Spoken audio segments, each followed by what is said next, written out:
अस्सलाम वालेकुम students. Professor Aamir Afzal English learning के एक और लेक्चर के साथ आपके सामने। आज का जो हमारा टॉपिक है ये भी हिस्ट्री ऑफ इंग्लिश लिटरेचर से है। हिस्ट्री ऑफ इंग्लिश लिटरेचर में हम इससे पहले रेनेसेंस एज कर चुके हैं और उसके बाद फिर हमने प्यूरिटन एज डिस्कस की थी last time. Today we are going to start with the restoration period. Restoration age और रेस्टोरेशन पीरियड जो डायरेक्टली लिंक्ड है आपके प्यूरिटन एज के साथ। This age starts from roughly speaking from 1660 to 1700 and this age comes just after the Puritan age. As it is expected in history, हम ये देखते हैं कि जब एक एज भरपूर अपनी एक ट्रेंड्स के साथ अपना आप रिवील कर लेती है और उसमें बहुत कुछ लिखा जा चुका होता है, तो जो नेक्स्ट एज आती है तो वो ऑलमोस्ट 100% नहीं तो मोर देन 50% उसके रिएक्शन में सामने आती है। We have seen in the case of renaissance age that it was a very rich age in terms of revival of learning. It was not only the revival of old and classical learning, but it was the age of emergence and re-emergence of new knowledge. All the branches of knowledge almost, they were revolutionized in that period. But as we move in the next century, as we move on in Puritan age and then we come to the Restoration period, Puritan age में भी थोड़ी सी change आई और जो Restoration period है वो उससे भी बिल्कुल थोड़ा सा आपको डिफरेंट लगेगा पिछली एजेस से। वो किस तरह कि as the very name suggests, the restoration of what? Restoration of monarchy. It was the age when in 1660 King Charles II came to throne, who in fact was sent to exile after the death of his father. तो ये monarchy ये वापस आता है England वापस आके तो he takes hold of the things again in his own hands. तो ये एज monarchy की एज है. This gentleman belonged to England, लेकिन जब ये exile में गए तो he spent most of his time अपने कुछ और followers courtiers के साथ इन्होंने जो टाइम था वो ज़्यादातर गुजारा फ्रांस में. तो इन्होंने काफ़ी सारे इनके ऊपर आपको नज़र आएगा इन्फ्लुएंस फ्रांस का. So instead of having the influence of English society, British society, they were having the influence of France. तो जब ये आते हैं वापस तो जो सोसाइटी है, सोसाइटी का मेकअप बाद में जो बनता है तो उसमें आपको फ्रांस का इन्फ्लुएंस क्लियरली नज़र आता है. वो किस तरह? he introduced a more licentious life and looseness in society, as he was leading a very gay life, a very life of luxury and a very life of comforts in France. So that's why when he came back, he introduced almost all those things in his own society, in his own lifestyle. So king में जब ये चीज़ें आती हैं तो society में trickle down effect के तहत वो नीचे चलती हैं. तो यही चीज़ें सारी आपको लिटरेचर में भी नज़र आएंगी. तो लिटरेचर में भी आपको जो है वो ये इन्फ्लुएंस नज़र आएगा. They wanted to imitate French drama and poetry.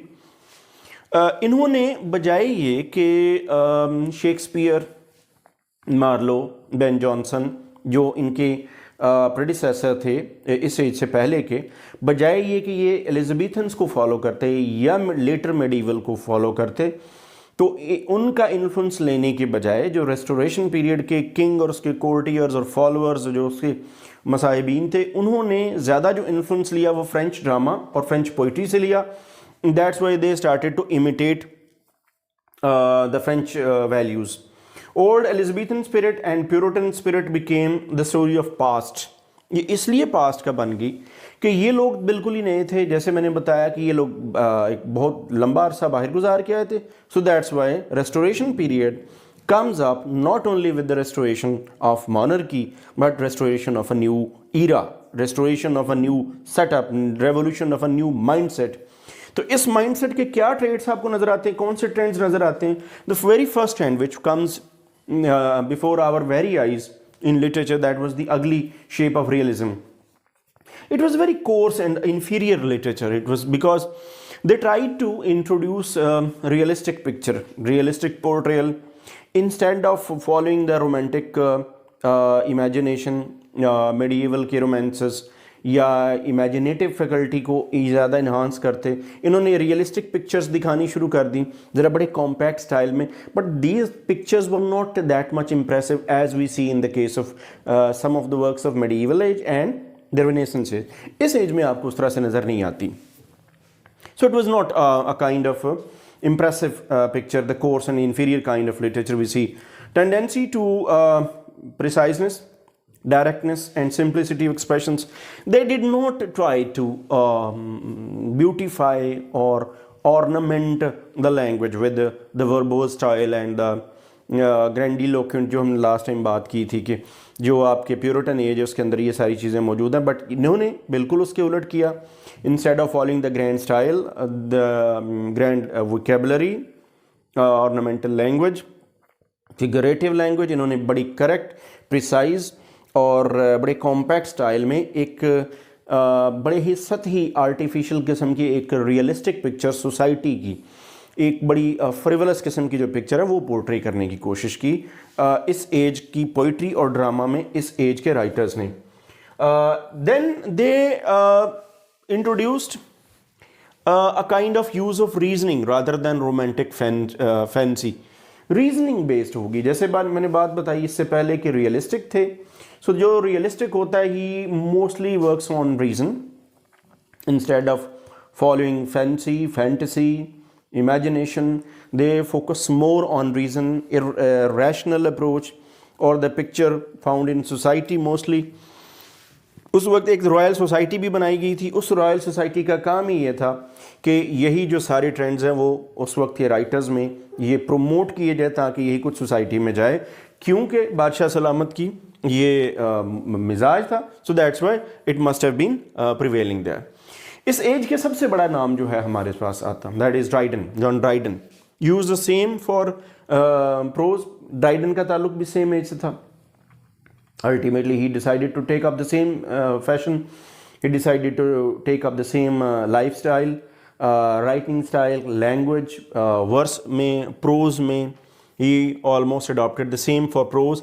He adopted the easiest way in verse form में भी इसी तरह किया. Under his guidance, the English writer evolved a style which was precise, formal and elegant called classical style. ये एक ऐसा classical style था which was evolved under the guidance under the prime guidance of King Charles II and the society at upper level. At lower level, the whole influence went in the veins of Dryden.